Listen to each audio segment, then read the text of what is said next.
출애굽기 29장입니다. 1절에서 2절 제가 봉독합니다. 백성이 모세가 산에서 내려오미 더딤을 보고 모여 아론에게 이르러 가로되 일어나라, 우리를 인도할 신을 우리를 위하여 만들라. 이 모세 곧 우리를 애굽 땅에서 인도하여 낸 사람은 어찌 되었는지 알지 못함이니라. 아론이 그들에게 이르되 너희 아내와 자녀의 귀에 금고리를 빼어내게로 가져오라. 아멘. 32장에서는 굉장히 어둡고 슬픈 장면이 소개가 됩니다. 하나님 앞에 엄중하게 징계와 책망을 받아서 백성들이 3,000명이 죽어나가는, 더 나아가서는 고린도 전서에서는 25,000명이 죽었다라고 추가적으로 이렇게 얘기할 정도로 이 출애굽기 32장은 하나님의 심판과 징계와 이러한 하나님의 진노가 소개되어지는 어둡고 슬프고 또 그러한 힘든 장면이 나옵니다. 그렇지만 우리는 왜 하나님이 진노하셨는지, 왜 하나님이 그 사랑하는 백성들을 28,000명이나 죽일 수밖에 없었는지에 대해서 오늘 이 본문이 가르쳐주는, 특별히 예배와 관련해서 우리에게 가르쳐주는 소중한 하나님의 뜻을 또 함께 배워 가셔야 됩니다. 31장까지는 성막을 중심으로 해서 7개의 핵심 요소와 또 5대 제사, 이 내용을 통해서 예수님이 누구신지, 또 그 예수님을 통해서 우리가 얻게 되는 의의 신분과 죄사함의 위대한 이 신자가 되는 하나님의 자녀요 백성이 되는 이 복을 함께 소개받으면서, 특별히 성막에서 제사 중심으로 하나님이 명령하신 방법대로 예배해야 한다라고 하는 제사와 예배의 방법까지 함께 소개받았습니다. 그런데 32장에 와서는 바로 이 성경적인 예배, 하나님이 명령하신 이 예배를 백성들이 잘 지키지 않고 결국 느슨하고 또 나태하고 게으름 속에서 또 자기들이 원하는 예배를 자꾸 하나님께 요구하다가 결국 하나님 앞에 징계받는 장면이 나옵니다. 그리하여 앞부분에서 소개된 성막 중심의 예배, 불편하고 힘들지만 5대 제사 중심의 예배가 성경적 예배인 것입니다. 그런데 오늘 32장에서는 앞부분에서 소개한 이러한 예배가 너무 불편하다라고 결국 재미나고 신나고 좀 더 감성적이고 좀 더 눈으로 보고 즐길 수 있는 금송아지를 만들어 놓고 그렇게 예배하는 이러한 모습이 소개가 되는 겁니다. 성경적 예배냐, 인간이 재밌어하고 즐기는 예배냐, 이 예배의 차이가 아주 중요하게 오늘 소개가 됩니다. 그리하여 인간이 즐기고 원하는 예배를 우리가 자의적 숭배, 한문으로 줄여서 인간이 원하는 예배다, 이렇게 해서 자의적 예배라고 이렇게 골로새서 2장의 말씀을 따라 인간이 원하는 예배를 고집할 때, 자의적 예배와 숭배를 할 때에 이건 우상 숭배가 될 수 있다라고 엄히 책망하면서 백성들을 징계하는 장면이 나오는 겁니다. 예배란 우리가 원하는, 우리가 재밌어하고 즐거워하는 예배가 아니라 성경이 명령하는 예배를 지키고 그 예배를 따라서 하나님께 나아갈 때 하나님이 우리의 예배를 받으시고 우리 성도들의 또 모든 삶에 축복해 주신다, 이런 내용이 오늘 소개가 됩니다. 구약에는 성막과 제사 중심의 예배였다라면 오늘날은 예수님이 오셨기 때문에 구약의 그러한 짐승을 죽여서 피를 내고 불태우는 이런 짐승 제사를 또 성막과 성전의 예루살렘까지 가서 예배드리는 그런 제사와 예배는 중단됐습니다. 오늘날에는 말씀 중심의 예배, 성경을 강해해 주는 이렇게 강해 설교 중심, 말씀 중심의 예배, 그 다음에 우리 장로교 개혁주의교회는 성찬식을 자주 합니다. 이 성찬식은 예수님을 우리가 계속해서 만나고 교제하는 이런 어마어마한 복을 우리에게 또 가르쳐주는 교회의 예식이기 때문에 성찬을 자주 집례하는 것이 특징입니다. 그래서 성찬 중심의 예배, 이 두 가지가 오늘 우리 시대의 성경적 예배입니다. 그런데 벌써 시작하자마자 1시간 정도의 강의 설교를 듣는 교회가, 하는 교회가 과연 한국 교회에 얼마나 있습니까? 성남에서도 저희 한마음교회 한 군데 추천하고 있습니다. 성남의 교회가 얼마나 많겠습니까? 성찬을 자주 집행하는 교회, 한 달에 한 번, 적어도 두 달에 한 번, 1년에 두 번이 아닙니다. 한국 교회는 성찬을 다 잃어버려서 그저 두 번도 하는 둥 마는 둥, 교육도 거의 없습니다. 거의 성찬을 안 하는 거나 마찬가지입니다. 성찬을 매달 또 두 달에 한 번씩 이렇게 자주 집례하는, 성찬을 굉장히 소중하게 여기는 그러한 교회가 과연 성남에 몇 군데나 있겠습니까? 벌써 우리는 시작하자마자 오늘 32장을 마주대할 때에 우리는 이스라엘 백성들과 똑같은 모습으로 성경이 명령하는 예배는 지루하고 힘들고 어렵다 이러면서 버리고, 시각적으로 금송아지를 만들어 놓고 화려하게 강대상 앞이 화려하고, 성가대부터 시작해서 오케스트라로 해서 아주 화려한 음악과 소리와 공간들을 마련해 놓고 감성적으로, 감각적으로 그렇게 즐거운 예배, 재미난 예배를 드리고 있는 오늘 우리 자신들을 보면서 과연 우리는 이스라엘 백성들이 금송아지를 바라보고 만들고 만지고 거기서 춤추고 노래하고 뛰노는 이러한 장면과 과연 다른 것인가, 과연 같은 것인가, 심각하게 생각하게 됩니다. 이제 함께 성경이 명령하는 예배는 어떤 예배인가 함께 봅니다. 32장 1절을 다시 한번 읽어봅니다. 백성이 모세가 산에서 내려옴을 더딤을 보고 모여 아론에게 이르러 가로되 일어나라.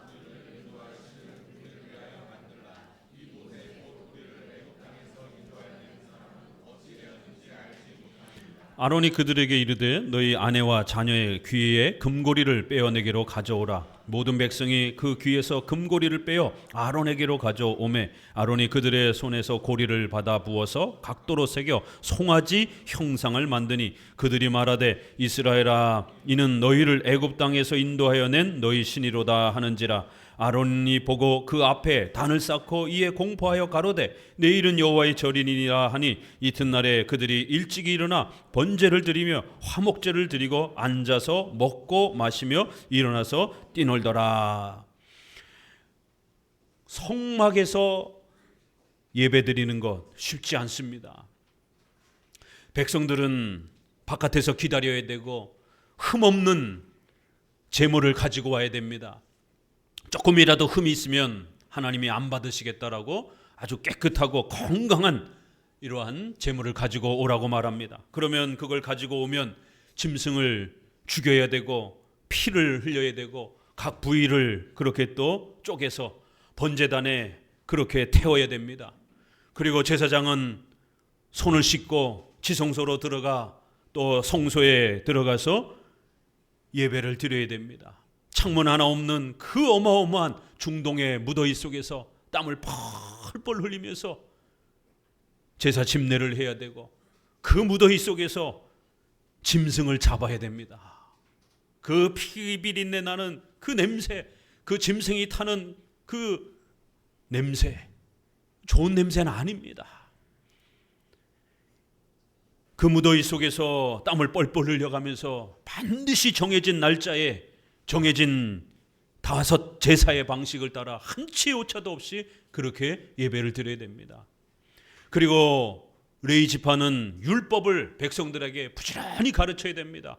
왜요? 레위기의 율법의 제사의 방법을 모르게 되면 제사를 실패하게 되고 잘못된 예배로 드리게 되는 겁니다. 제사를 잘못 드리게 되면 제사장도 죽습니다. 그래서 방울을 제사장 옷에다가 달아놔서 딸랑딸랑딸랑 하는 소리가 지성소 안에서 들리는지 안 들리는지를 검사하도록 그렇게 방울까지 달아놓습니다. 아론의 두 아들이 다른 불로 제사 드리다가 너무 귀찮고 힘들어서, 고대 사회에 불을 관리하는 게 얼마나 힘이 듭니까? 이게 뭐 라이터가 있어가지고 그때그때마다 불을 켜는 것도 아니고 불이 꺼지지 않도록 늘 관리해야 되니 얼마나 힘들고 번거롭습니까? 그러니까 좀 쉽게 다른 불로 제사를 향을 피우다가 즉사해서 죽었습니다. 그 일로 아론과 다른 아들들은 무서워서 성소에 들어가지도 못하고 벌벌벌 떱니다. 어떤 화목제의 이러한 제물들은 반드시 제사장이 하나님이 그 예배를 받으셨다라는 것을 표시해 주기 위해서 제사장이 먹어야 됩니다. 그리고 그 제사를 드리는 백성도 하나님이 축복해 주신다라는 것을 제물을 같이 나눠 먹는 화목제, 서로 제사장과 백성이 서로 나눠 먹으면서 하나님 앞에서 우리가 화목하게 되었다라는 것을 보여줘야 됩니다. 그런데 자기 자식이 죽은 바람에 먹지를 못하는 거예요. 무서워서. 어떤 제물도 손을 못 대는 거예요. 모세가 들어와서 막 야단을 칩니다. 백성들을 위로하기 위해서 당신이 제물을 먹어야 되는데 왜 안 먹고 있느냐라고. 아니, 제사도 지금 아들이 이렇게 드리다가 죽어나갔는데 이 제물을 우리가 어떻게 손을 댑니까? 겁이 나가지고 손도 못 대고 벌벌 떨고 있는 장면을 보게 됩니다. 구약의 제사는 이렇게 한 채의 오차가 발생이 되면 죽는 거예요. 아론의 대제사장의 아들도 가차없이 하나님이 죽이시는 겁니다. 예배는 결코 가벼운 게 아닙니다. 예배는 결코 쉬운 게 아닙니다.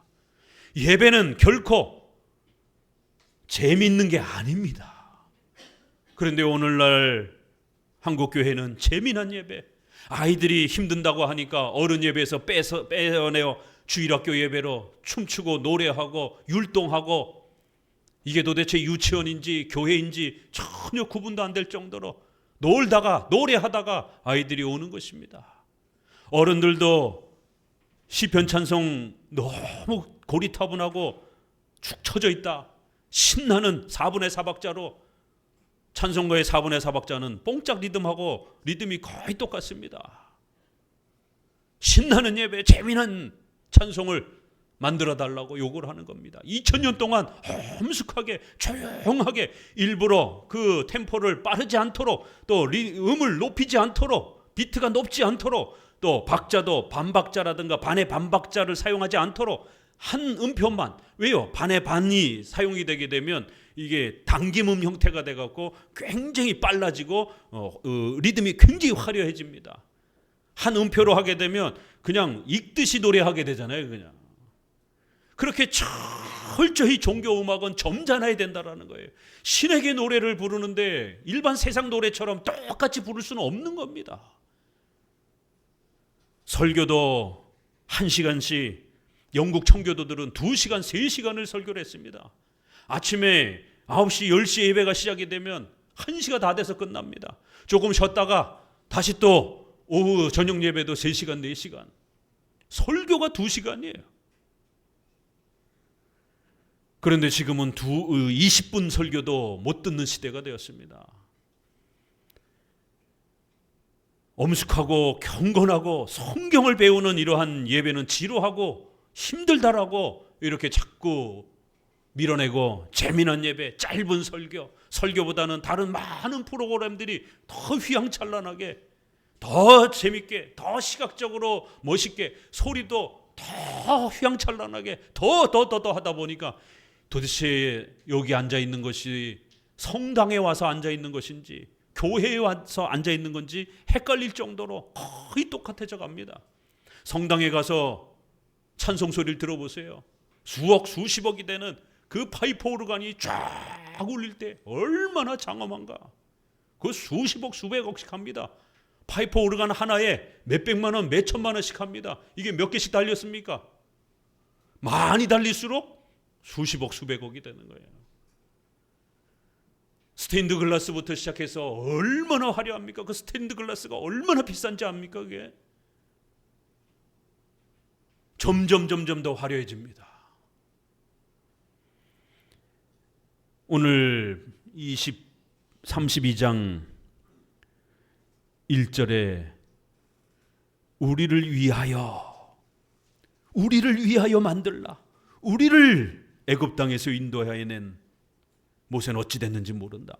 우리를 위해서. 성경의 표현이 얼마나 정확합니까? 하나님을 위해서가 아니고 누구를 위해서요? 우리를 위해서 좀 재미난 예배를 좀 만들어 달라는 거예요. 모세가 앞에서 명령한 그 제사, 성막 중심의 예배는 너무 번거롭다라는 거예요. 아무리 작은 땅이라도 강원도 땅만 합니다. 그러면 저 단에서부터 브엘세베까지 남북에서 요 중간쯤에 예루살렘으로 그 짐승들을 끌고 와야 됩니다. 끌고 오다가 죽을 수도 있는 거예요.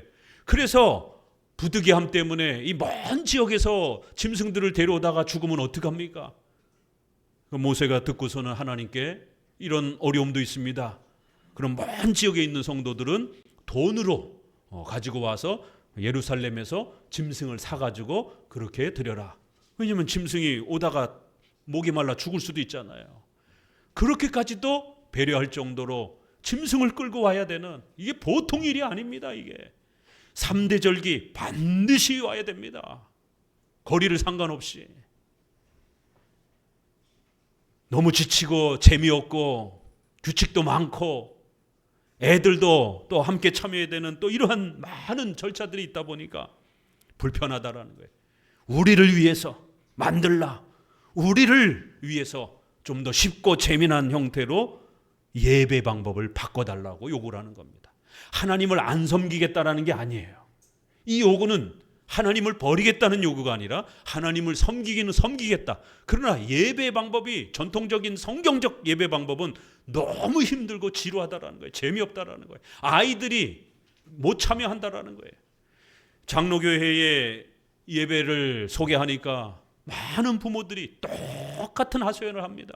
목사님, 시편 찬송 애들이 못 따라합니다. 목사님, 1시간씩이나 되는 강해 설교 아이들이 못 들을 것 같습니다. 그래서 한마음교회는 참석하기 어려울 것 같습니다. 좀 더 재미나고 신나고 아이들을 위한 프로그램들이 많은 큰 교회로 가야 되겠습니다.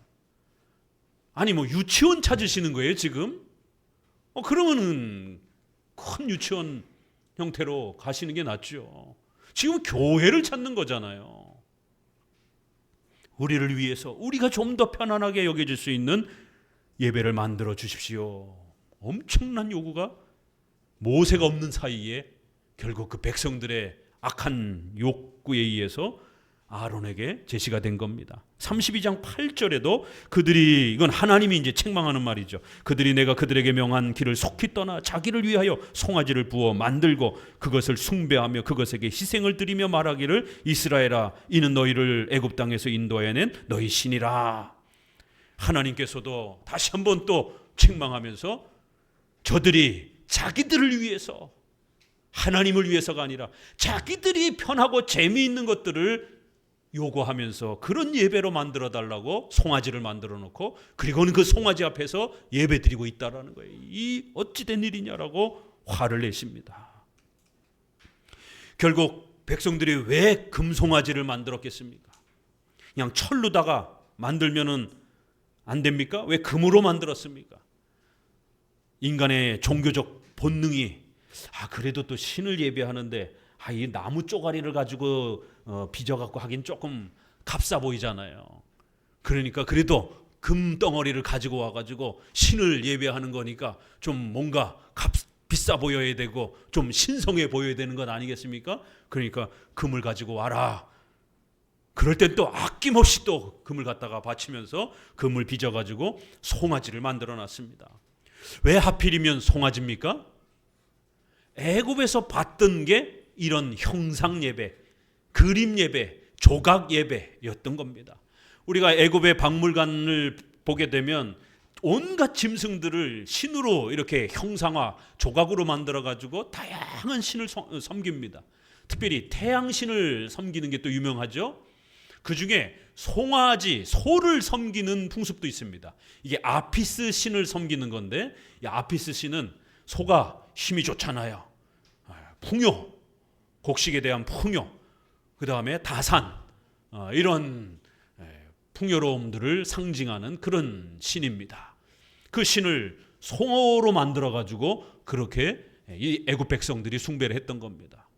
이스라엘 백성들이 이제 와서 돌아보니까 애굽에는 휘황찬란한 그러한 신들도 많고 만질 수도 있고 작게 만들어서 집에 가져가다가 맨 앞에 집 문 앞에다가 걸어놓을 수도 있고 차에다가도 좀 이렇게 걸어놓고 안전을 바랍니다 하고 이렇게 빌 수도 있고 신이 내 옆에 늘 있는 것처럼 그렇게 감각적으로 도움을 받을 수 있는 겁니다. 그런데 이스라엘의 이 예배는 오직 성막에 유일하게 그 제도만 있고 일상생활에서 뭐 소유할 수 있는 게 없는 거예요. 불안한 겁니다. 모세가 하나님의 뜻을 전달해 주다가 모세가 사라지니까 하나님이 안 계신 것처럼, 하나님이 내 곁에 안 계신 것처럼 금세 불안함을 느끼는 거예요. 왜요? 뭔가 조각이나 그림이라든가 이런 거를 손에 쥐어줬으면 덜 불안했을 텐데 그런 게 아무것도 없이 오직 말씀 중심으로 제사로 예배드리라고 명령했기 때문에 나머지는 없는 겁니다. 그러니까 애굽처럼 뭔가 좀 만지고 우리가 불안할 때마다 좀 보고 이렇게 시각적으로 소리로 화려한 형태로 신을 나타내서 만들고 싶었던 겁니다. 시각적인, 감각적인, 감성적인 인간의 종교적 욕구를 표현한 겁니다. 오늘날 예배를 보세요. 왜 예배가 점잖고 경건하지 않습니까? 점점 가톨릭 예배 닮아가는 거예요. 얼마나 시각적으로 화려하고 소리적으로 얼마나 웅장하고 뭐 들어가면서부터 온갖 종교적 퍼포먼스를 하고 십자가 성호를 걸어야 되고 또 물을 찍어서 발라야 되고 물도 뿌려줘야 되고 코로나 때 보셨습니까? 반드시 성수를 뿌려야 되는데 이 코로나 때문에 성수를 못 뿌리니까 어떻게 합니까? 드라이브 스루로 해가지고 참 그 아이디어도 참 어떻게 그런 식으로 악용을 하는지 차 타고 쭉 서가지고 사제가 서가지고 창문에다가 그것도 가까이 되면 또 문제가 되니까 창문에다가 뿌려주는 거예요. 한 대 지나고 또 뿌려주고 또 뿌려주고. 그래도 그것도 또 못 모이게 하니까 나중에는 어떻게 합니까? 성도들 사진을 A4 사진을 복사를 해가지고 자리에다가 전부 다 앉혀놓고 거기다가 뿌려주는 것입니다. 이게 뭐 하는 짓입니까? 이게 원숭이 짓도 아니고 미신도 아니고. 그러니 또 그거를 개신교가 따라 하더라고요. 서울의 강남에 유명한 그 교회가 성도들 사진 복사해가지고 앉혀놓고 예배드리더라고요. 얼마나 세상 사람들이 비웃겠습니까? 저게 뭐 하는 짓이냐고. 상식도 없고 합리적인 이러한 일반적인 생각도 하지 못하는 온갖 미신적인 샤머니즘적인 이런 모습에 빠져있는 인간의 감각적이고 감성적인 종교적 욕구들을 우리는 코로나를 통해서도 아주 분명히 보았습니다.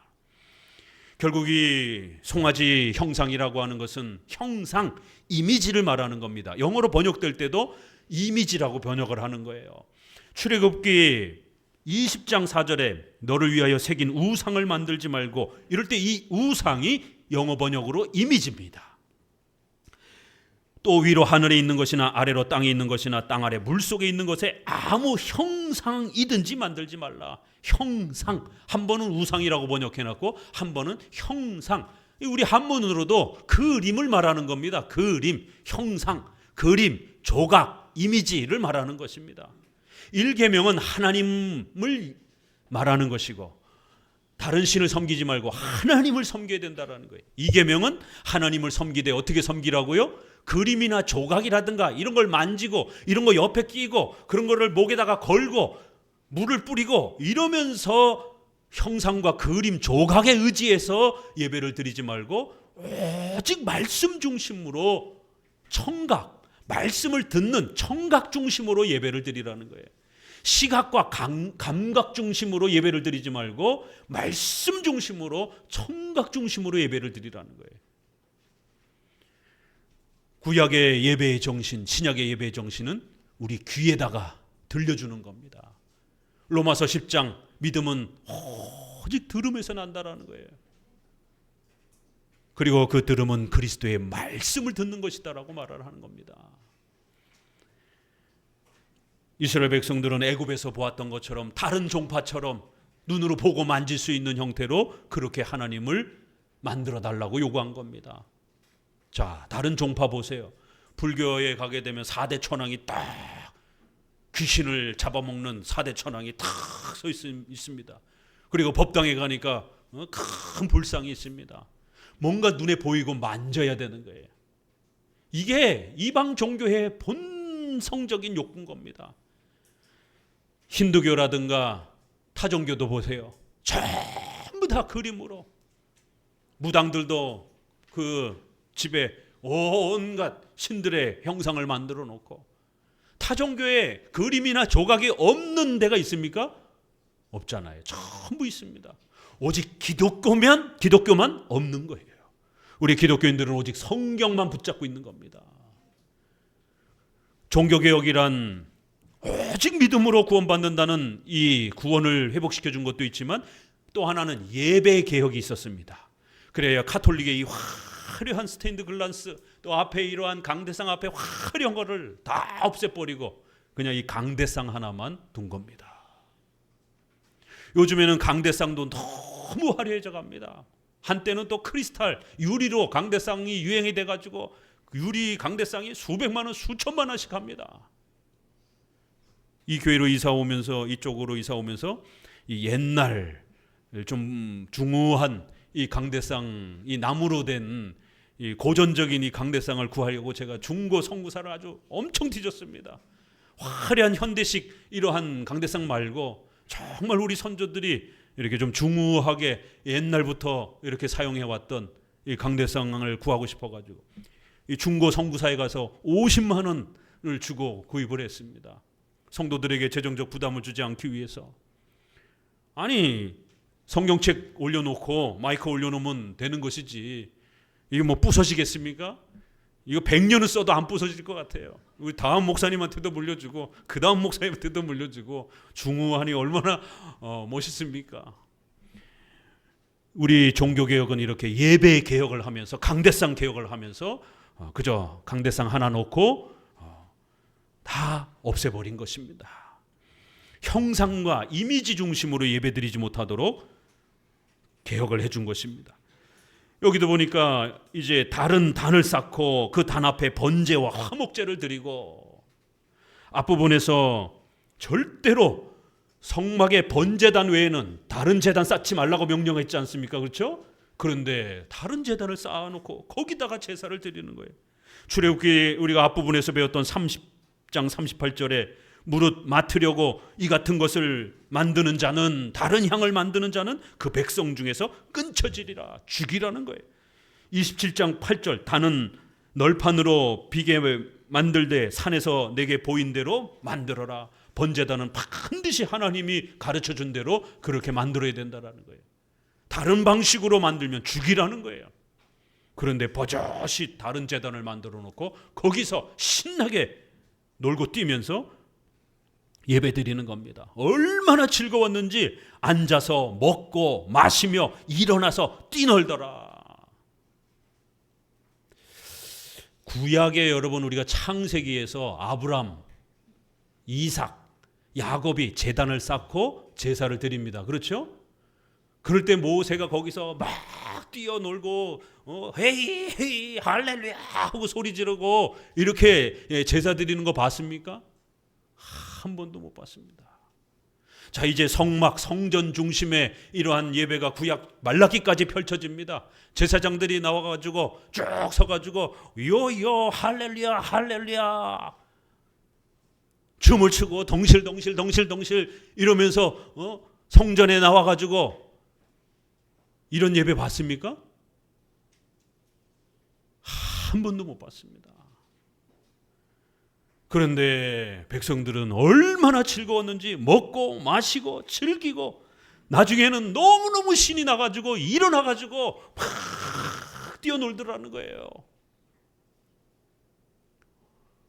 오늘날 젊은이들이 모이는 선교단체의 집회를 보니까 이게 도대체 콘서트에 와 있는 건지 예배에 와 있는 건지 구별이 안 됩니다. 템포와 리듬과 모든 게 세상 가요랑 락까지 들어와가지고 머리를 위아래로 흔들고 계속해서 점프하면서 소리를 지르고 한국교회 부흥회는 뭐 안 그렇습니까? 막 소리 지르다가 감정을 주체 못하면 일어나가지고 뛰기도 하고 그리고는 땅바닥에 쓰러져가지고 막 성령이 임했다고 떼굴떼굴 굴르기도 하고 과연 성령께서 그렇게 일반 사람들이 모이게 되면 격식을 차리잖아요. 예의를 갖추고 더더구나 대통령이라든가 시장을 만나는 그런 어떤 공적인 자리라 생각해 보세요. 옷도 차려입어야 되고 격식도 갖춰야 되고 시간도 준수해야 되고 말도 행동도 조심해야 되는데, 하물며 신 앞에 나와서 예배를 드리는데 막 그렇게 신나게 뛰놀고 먹고 마시고 춤추고 과연 그럴 수 있는가? 유일하게 핑계대는 게 어디예요? 다윗이 법궤가 들어올 때 막 춤을 췄더라, 그래서 속살이 보였더라. 유일하게 딱 한 번 소개가 됩니다. 그것은 특수한 경우인 겁니다.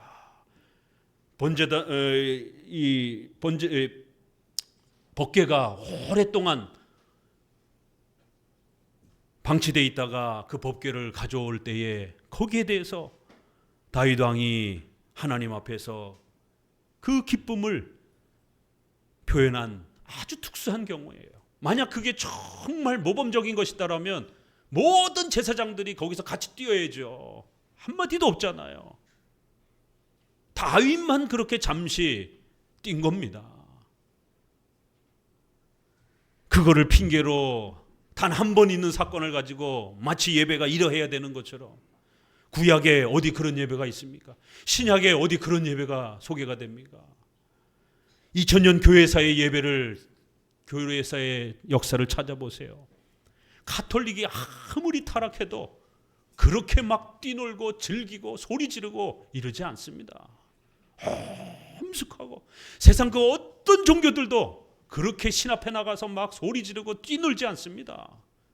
유일하게 아프리카 토속 샤머니즘적인 종교, 무당, 아주 저급하고 저질적인 그러한 신의 이 형태를 나타내는 그런 종교에서만 막 뛰노는, 소리 지르는 이런 모습이고, 큰 타 종교들, 큰 종파들은 그렇게 하지 않습니다.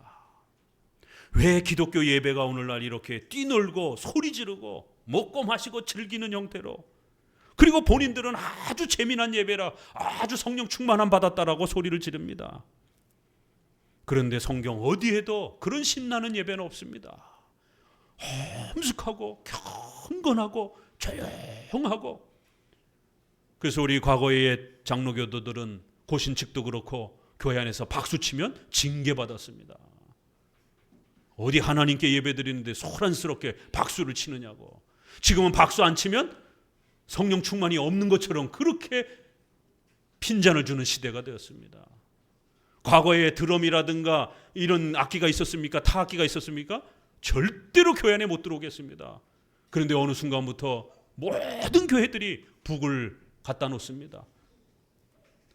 북은 심장박동을 빠르게 하는 거기 때문에 굉장히 흥분된단 말이에요.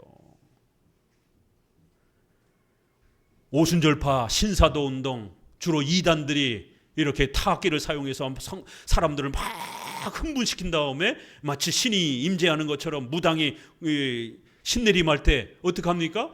북을 계속 치면서 흥분을 시키잖아요. 계속 뛰고.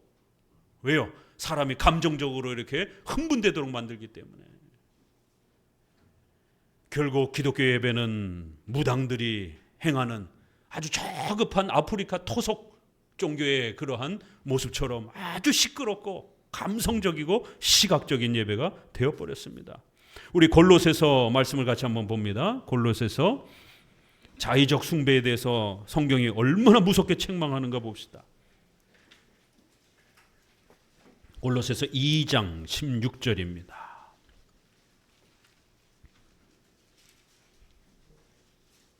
그러므로 먹고 마시는 것과 절기나 월삭이나 안식일을 인하여 누구든지 너희를 폄론하지 못하게 하라. 이것들은 장래의 그림자이나 몸은 그리스도의 것이니라. 구약의 이러한 5대 제사조차도 이제 예수님이 오심으로 인해서 중단됐다라는 거예요. 이런 식으로 구약 제사 형태로 신약에서 예배드리면 안 된다라는 겁니다. 왜요? 참된 성전인 예수님이 오셨기 때문에, 이제 예수님이 구약의 모든 제사를 완성시켰기 때문에 이제는 구약 형태로도 예배드리면 안 된다라는 거예요. 18절, 누구든지 일부러 겸손함과 천사 숭배를 인하여 너희 상을 빼앗지 못하게 하라. 이게 뭡니까? 신약에 어떤 식으로 예배를 드려요? 천사를 봤다라고 그러면서 이렇게 신비 체험에 빠져 있는 사람들이 있는 겁니다. 그래요. 천사를 숭배하기까지 하는 거예요. 또 겸손하게 금식도 많이 하고 몸도 수도사처럼 아주 허름하게 머리도 헝클어지면서 나는 수도사야 이렇게 아주 일부러 겸손함을, 종교성을 아주 풍족하게 나타내는 것처럼 또 이렇게 극단적인 또 이렇게 경건주의, 아주 경건한 것처럼 의식을 행하는 자들, 또 천사를 숭배하면서 내가 천사 봤다고 그러면서 미신에 빠져 있는 이러한 신사도 운동하는 신비 체험을 강조하는 사람들, 이런 식으로 예배해도 안 된다라는 겁니다. 구약적인 격식에 맞춰서 예배드려도 안 되고 또 새로운 방식으로 막 그렇게 신비 체험 형태로 이렇게 예배도 안 된다라는 거예요.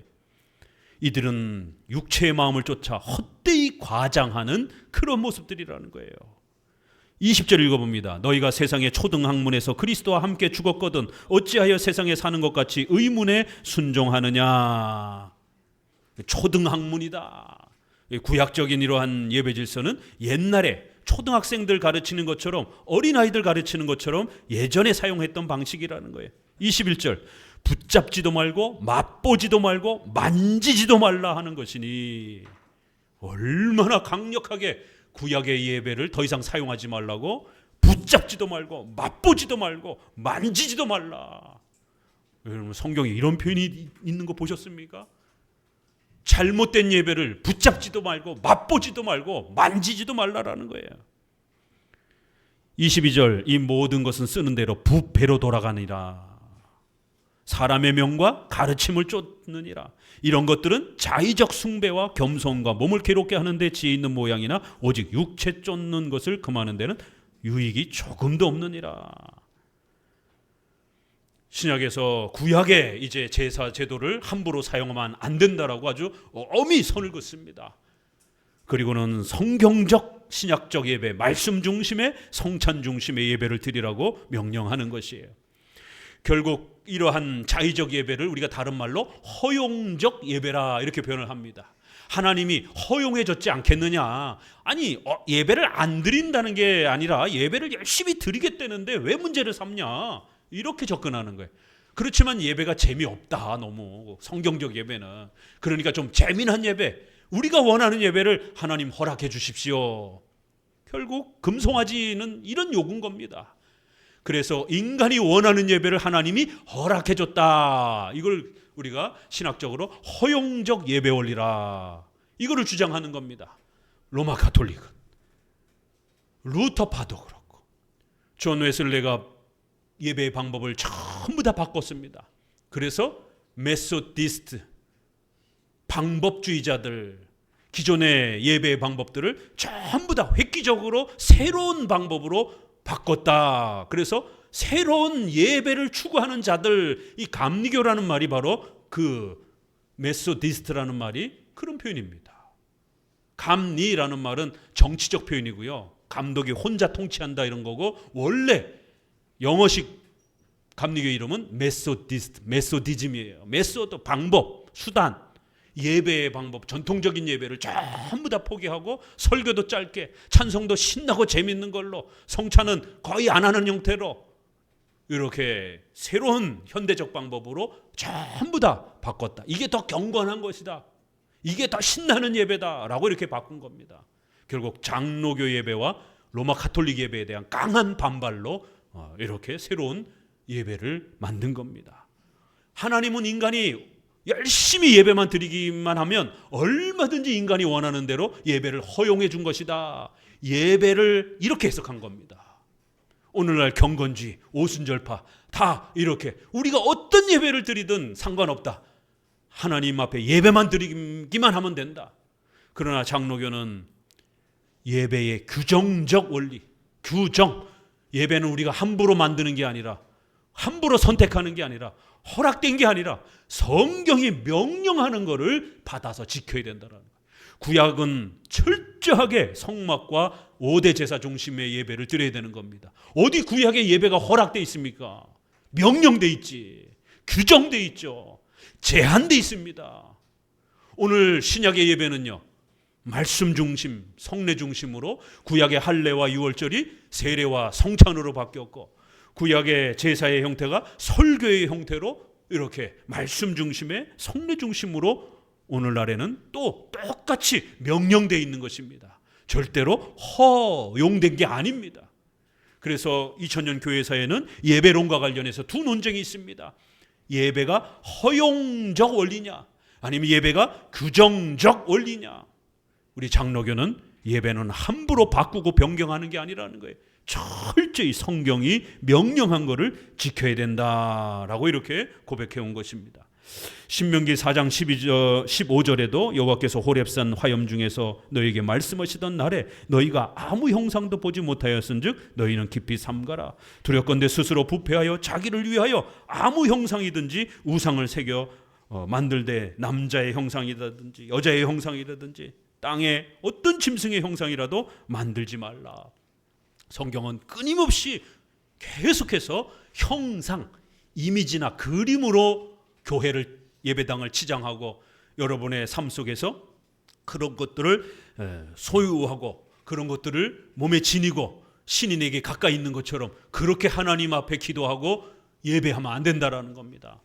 절대로 가톨릭 신자들처럼 조각상을 앞에다 놓고 집에도 제단을 쌓아다 놓고 마리아상을 갖다 놓고 촛불을 켜놓고 거기다 대고 기도를 하고 이러면 안 된다라는 겁니다. 하나님은 영이시기 때문에 절대로 보이지 않는 하나님을 보이는 형태로 만들고 그림으로 조각으로 하면 안 된다라는 것이. 우리 주보를 한번 보십시다. 우리 선조들은 이거를 이렇게 표현해 온 겁니다. 146문 제네바 결의문답. 하나님을 이런 식으로 표현하기를 원한다는 것은 결국 하나님의 명예를 더럽힌다는 말입니까? 147문 여기서 어떤 예배 형식이 정제되고 있는 것입니까?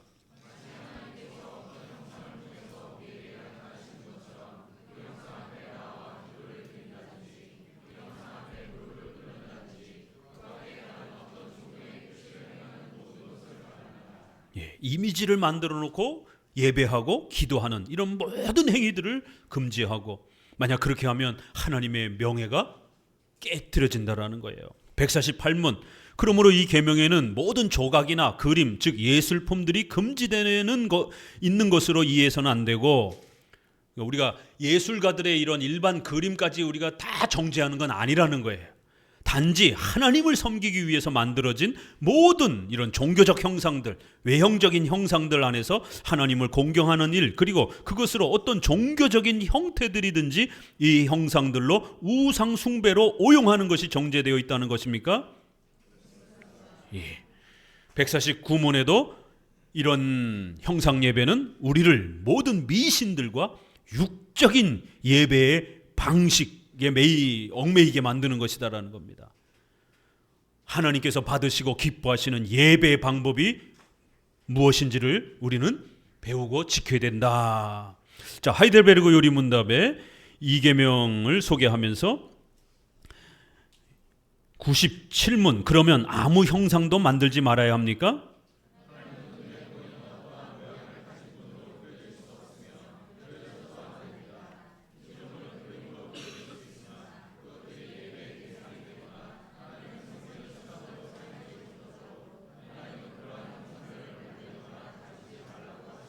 98문 그렇다면 그 형상들을 교회에서 학습 보조 교재로 사용하는 것도 안 됩니까?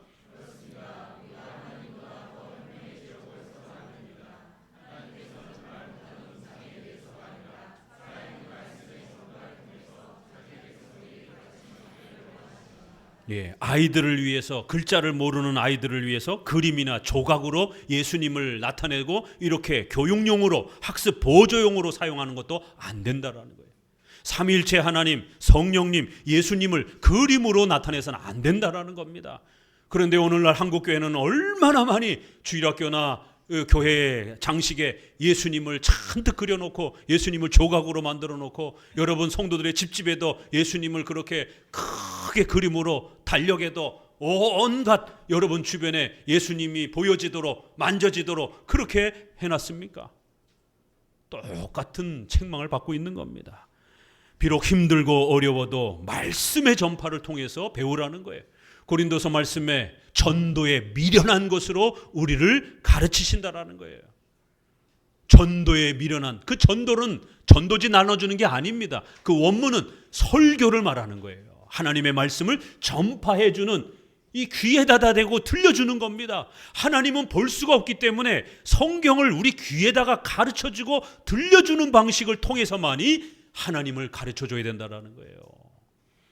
불편해 보이고 지루해 보여도 이 방법, 성경을 가르치는 이 방법이 가장 훌륭하다라는 겁니다. 자, 출애굽기 이제 본문으로 32장 7절로 돌아옵니다. 7절 같이 읽어봅니다. 여호와께서 모세에게 이르시되 너는 내려가라. 내가 애굽 땅에서 인도하여 낸 내 백성이 부패하였도다. 예. 하나님이 화가 나셔서 모세야 돌아가라. 내 백성이 부패했다. 그동안 우리가 읽어왔던 출애굽기의 중요한 표현과 바뀐 게 있습니다. 뭐가 바뀌었죠? 우리 지난번에 출애굽기 읽을 때 하나님이 택하신 백성, 여호와의 제사장들, 베드로 전서에 있는 말씀처럼 택하신 족속, 하나님의 거룩한 제사장들, 내 백성들, 여호와의 기업, 하나님이 택하신 내 백성이라고 하는 이스라엘의 정체성에 대해서 얼마나 많이 하나님이 강조해 주셨습니까? 내 백성이라는 말이 오늘 본문에 이제는 내 백성이 아니고 너의 백성이다. 단어가 바뀌어 버렸습니다. 얼마나 화가 나셨는지 이 악독한 자들은, 하나님을 무시하고 하나님의 명예를 이렇게 깎아 뭉개는 자들은, 금송아지를 만들어 놓고 우상숭배, 형상숭배하는 자들은 내 백성이 아니라는 거예요. 모세, 너의 백성이라는 거예요. 목이 곧은 자들이다. 9절에 모세야 이제 내가 저들을 진멸하고 다 죽여버리고, 10절에 모세 너를 통해서 다시 시작하겠다라는 거예요. 여러분, 예배는 그냥 숫자로 밀어붙일 게 아닙니다. 예배는 그저 힘으로 밀어붙이는 게 아닙니다. 하나님 앞에 예배 잘못 드리게 되면 이런 책망을 받는 거예요. 우상 숭배하고 형상 숭배하는 저들을 다 죽여버리고 다시 시작하겠다라고 표현할 정도로 하나님은 이렇게 화가 난 거예요. 그러자 모세는 하나님 앞에 간절히 엎드립니다. 출애굽기 32장 11절 12절 주님의 백성을 주여 기억해 주옵소서.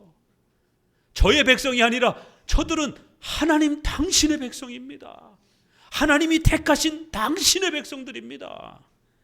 32장 12절 14절 그의 백성, 자기의 백성, 여호와 하나님 바로 그의 백성인 것입니다. 모세는 뭘 붙잡고 늘어진 겁니까? 예정론, 하나님이 선택하여 부르신 하나님의 백성들 아닙니까? 모세에게 하나님께서 뭐라고 말씀해 주셨습니까? 아브라함을 불러서 은혜 언약을 주시면서 자손과 땅을 주겠다라고 약속해 주시지 않았습니까? 장차 유일한 자손인 그리스도가 올 것이고 그 그리스도를 통하여 메시아의 나라로 초대해 주시겠다라고 하는 이 어마어마한 십자가의 구원의 은혜를 약속해 주시지 않았습니까? 예정과 그리스도를 통한 이 은혜 언약을 다시 간절히 외치면서 애굽 땅에서 구해내 주신 영원한 기업으로 택하신 하나님의 백성들입니다. 아브라함에게 그 약속했던 그 약속을 잊지 말아 주시고 이 백성을 용서해 주옵소서. 우리가 잘나가지고 이렇게 하나님의 백성이 된 게 아닙니다. 우리가 잘나서 애굽에서 이렇게 멀쩡하게 살아서 나온 게 아닙니다. 이거 다 아브라함에게 약속했던, 하나님이 택하시고 구원해 주시겠다고 약속했던 바로 오직 은혜로 우리가 지금까지 살아온 겁니다. 하나님 용서해 주십시오. 하나님의 은혜에 다시 매달립니다. 자, 그러자 32장 이제 19절에 모세가 다시 내려옵니다. 하나님께서 용서해 주시겠다라고는 약속을 받고 내려옵니다. 백성들에게 이 우상 예배, 형상 예배가 얼마나 무서운 것인지는 반드시 경고해야 했기 때문에 이제 후속 조치, 하나님이 징계를 내리는 후속 조치가 따라 붙습니다. 19절을 보니까 대노하여 그 손에서 그 판들을 산 아래로 던져 깨뜨리니라. 모세가 분노해가지고 단지 감정이 격해가지고 하나님 주신 돌판을 깨뜨린 게 아니라 모세의 분노는 곧 하나님의 분노랑 연결되어 있는 거죠. 이스라엘 백성들이 하나님의 말씀을 얼마나 많이 깨뜨리고 망가뜨렸는지를 시각적으로 보여주는 거죠.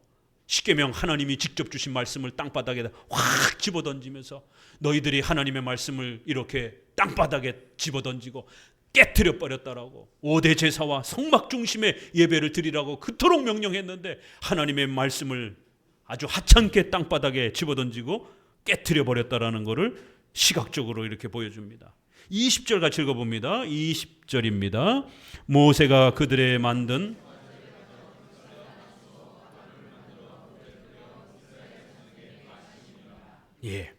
다음에는 백성들이 이 형상 예배가 얼마나 무서운 것인지를 깨닫고 배울 수 있도록 두 번 다시는 이런 그림 조각 형상 중심의 예배를 못 드리도록 조치를 취합니다. 송아지를 갖다가 불살라 버려 가지고 깨트리고 부수어서 가루를 만듭니다. 어떤 의미가 있습니까? 너희들이 그렇게 신처럼 떠발들던 이 송아지가 얼마나 하찮은 것이냐. 깨트려 가루로 만들어버리는 시각적 효과가 있는 것이죠. 우상은 형상은 아무 의미가 없는 거라는 거예요. 너희들이 이렇게 신처럼 떠받드는 거 이거 그냥 땅바닥에 먼지와 같이 이렇게 없어질 수 있는 거라는 거예요. 그러니까 이런 거에 너의 마음을 쏟지 말라라는 겁니다. 또 하나는 그걸 가루로 만들어서 물에다가 타가지고 강제로 먹여버립니다. 왜 먹게 했습니까? 민수기 5장 17절에 보게 되면 부부가 서로가 의심이 되어가지고 바람을 폈는가 의심이 될 때는 제사장 앞에 와서 토기에 거룩한 물을 담고 성막 바닥에 티끌을 취하여 물에다가 넣고 흙을 한 줌 져가지고 물에다가 섞으라는 겁니다. 5장 18절 여인을 여호와 앞에 세우고 그 머리를 풀게 하고 생각나게 하는 소재물 곧 의심의 소재물을 그 두 손에 두고 제사장은 저주가 되게 할 쓴물을 자기 손에 들고 저주문을 씁니다. 만약 부부의 신의를 어기고 바람을 핀 자는 반드시 하나님 앞에 저주받아 죽을지어다 라는 저주문을 쓰고 그거를 다시 이 물에다가 빨아줍니다. 그래서 그 쓴 물이 종지에 그릇에 하나 가득 담깁니다. 22절에 이 저주가 되게 하는 이 물이 내 창자에 들어가서 내 배로 붓게 하고 내 넓적다리가 떨어져 나가게 할 것이다. 여인은 아멘 할 것이다. 여인으로 그 저주가 되게 하는 쓴물을 마시게 할지니. 이게 이제 나중에 의심의 소재물이라 해서 증인도 없었을 때에 각 사람의 정직함을 확인하는, 만약 거짓말을 했으면 하나님 앞에 벌 받을 걸 각오를 하라라고 하는 이러한 재판의 하나의 방법입니다. 백성들로 하여금 너희들이 형상숭배, 우상숭배 빠지면 반드시 저주받아 죽을 것이다라고 하는 것을 이렇게 저주문을 빨아가지고 그 저주문의 글을 우리가 먹는 이러한 제사법의 한 종류입니다. 이게 백성들로 하여금 우상숭배에 빠지게 되면 하나님 앞에 저주받아 죽을 각오하라라고 하는 것을 아주 뼛속 깊이 각인시키도록 그렇게 가루로 만들어서 그걸 물에 타가지고 그걸 벌컥벌컥 먹도록 마시게 한 겁니다. 자, 그리고 마지막 하나가 더 남았습니다. 26절을 읽어봅니다. 이에 모세가 진문에 서서 가로되 누구든지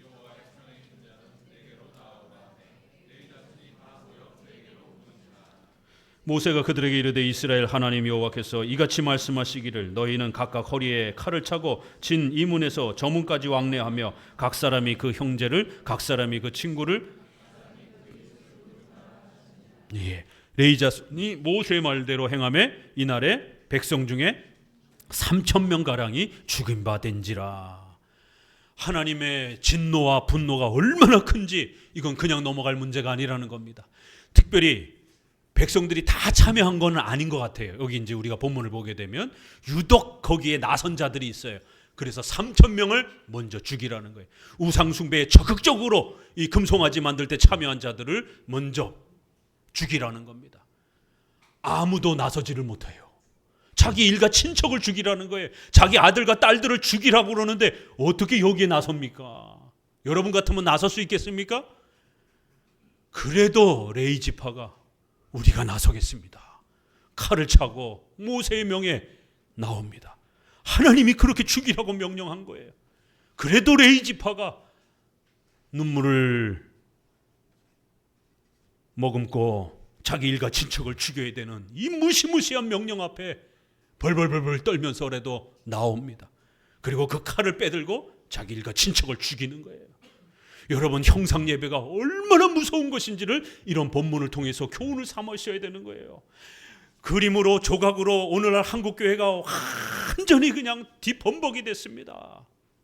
이게 도대체 카톨릭 성당인지 교회인지 구별도 안 됩니다. 주일학교와 청소년들 예배 속에는 스크린에다 대고 온갖 그림이, 온갖 예수님의 이러한 그 일대기가 앞다투어 그렇게 아이들에게 가르쳐집니다. 그리고는 그게 성령 충만이고 은혜라고 가르칩니다. 정작 성경에서는 이런 조각과 그림으로 하나님을 예배하는 건 우상 숭배고, 그걸로 인하여 3,000명이 죽고 또 25,000명이 추가로 더 죽어나갑니다. 하나님이 백성들을 전부 죽여버리겠다라고 이렇게까지 화를 냅니다. 이건 아주 큰 죄요, 중죄라고 책망을 합니다. 결국 어마어마한 인구가 죽었고, 고린도전서 10장 같이 한번 읽어봅니다. 추가적으로 23,000명이 죽었다라는 것을 신약에서 설명을 합니다. 이 사건이 얼마나 무서운 사건이었느냐면 신약에서도 다시 언급을 합니다. 고린도전서 10장 7절입니다. 저희 중에 어떤 이들과 같이 너희는 우상 숭배하는 자가 되지 말라. 기록된 바 백성이 앉아서 먹고 마시며 일어나서 뛰는다 함과 같으니라. 저희 중에 어떤 이들은 간음하다가 하루에 23,000명이 죽었나니 이는 우리는 저희와 같이 간음하지 말라. 먹고 마시며 일어나서 뛰놀았다. 요거 오늘 본문의 내용 그대로잖아요. 그걸 그대로 끌어다가 이렇게 형상 예배하다가 죽어나간 자들이 있다라는 거예요. 이건 간음의 행위라는 거예요. 창녀와 같은 하나님을 배신하는, 하나님의 명예를 땅바닥에 집어던지는 아주 더러운 행위라는 거예요. 그래야 하루에 23,000명이 추가로 또 죽었다라고 말합니다. 왜냐하면 출애굽기 32장 33절에 이제 가서 내가 내게 말한 곳으로 백성을 인도하라. 내 사자가 내 앞에 가리라. 그러나 내가 보응하는 날에는 그들의 죄를 보응하리라. 여호와께서 백성을 치시니 이는 그들이 아론에 만든 바 그 송아지를 만들었습니다. 추가적인 징계가 이렇게 소개가 되는 거예요. 그들의 죄를 반드시 물을 것이다. 그리고 35절에 하나님이 백성을 치셨다. 근데 어떻게 치셨는지는 나오지가 않아요. 그게 바로 고린도전서에 나오는 겁니다. 23,000명을 하나님이 추가적으로 치신 겁니다. 성도 여러분, 오늘 32장은 비록 힘들고 어려운, 슬프고 괴로운 장면입니다. 그렇지만 반드시 우리 성도들이 기억하고 오래도록 잊지 말아야 될 본문입니다.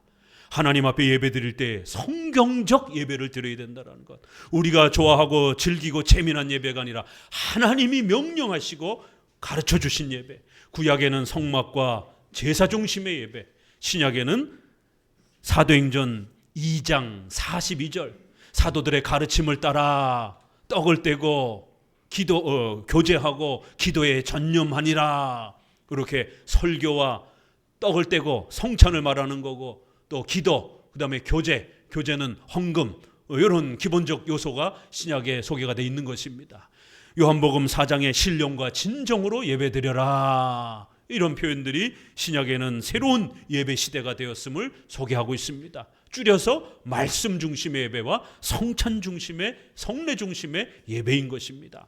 규정적 예배 원리, 명령적 예배 원리가 우리의 성경적 예배 원리인 것을 기억하시고 오래도록 성경적 예배를 지켜가시기를 주의 말씀으로 권면을 드립니다. 기도합니다.